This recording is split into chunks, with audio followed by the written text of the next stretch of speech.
Okay, we've talked in detail about where to find scholarships. That's the easy part. Winning scholarships, that's a whole different category. And quite bluntly, it's simple. Because if you follow a couple of simple guidelines, this is a pretty simplistic one to do, and you're the right person to be talking about this. I suspect that you paid for a good portion of your college education in scholarships. Is that true? It's true. My parents and I have figured out that we did about 80% through scholarships and 20% through their hard work and eating a lot of bologna sandwiches through those years. So an awful lot of money in scholarships were collected through some simple routines, simple processes that we've done.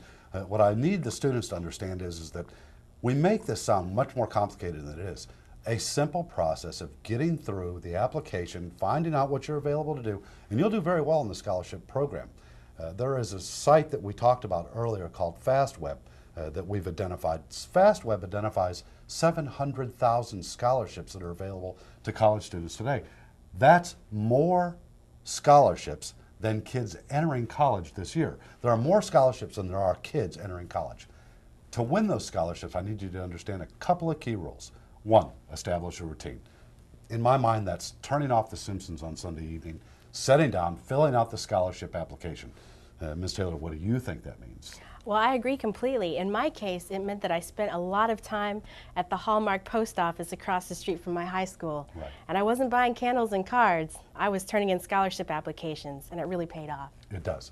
Next basic rule is that applications are pretty much generic. What that means is that once you fill out one scholarship applications, you have the demographic information for almost all other scholarships. They all ask basically the same thing.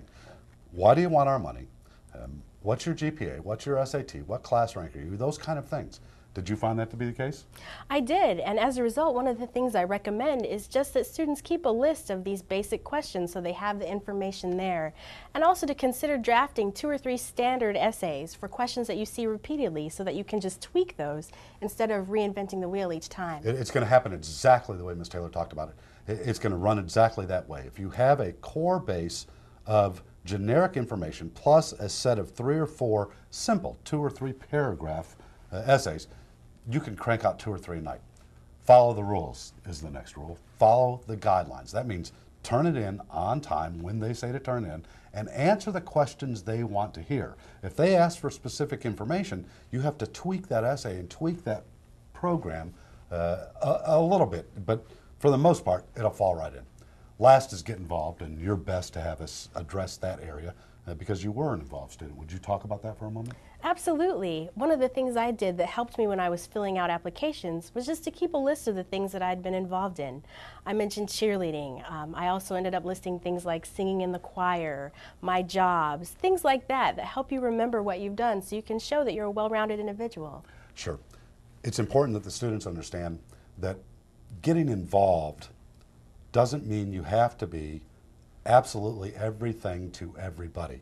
It just means we need to see that you're engaged, you participate, you volunteer. In summary, scholarships are great package builders. They're a simple way to identify extra money that's available for you outside the need-based categories. There are need-based scholarships, merit-based scholarships, and combination. A need-based scholarship. You have some background, lack of funding, some ethnic diversity. A merit-based scholarship, what you've done, what you have the capability to do, or a combination of those types of scholarships, like a male nurse. There are tons of scholarships available, and that's a need and merit-based. You're a male, so you're in a special category. You want to study a merit-based program called nursing. Tons of scholarships out there for those types of activities. We showed you where to find them. We talked to you about how the internet has pretty much changed the way we do all of this because it's made it so simple. And lastly, we covered how to win them. And winning them is simple. Establish a routine, get things done, get things turned in.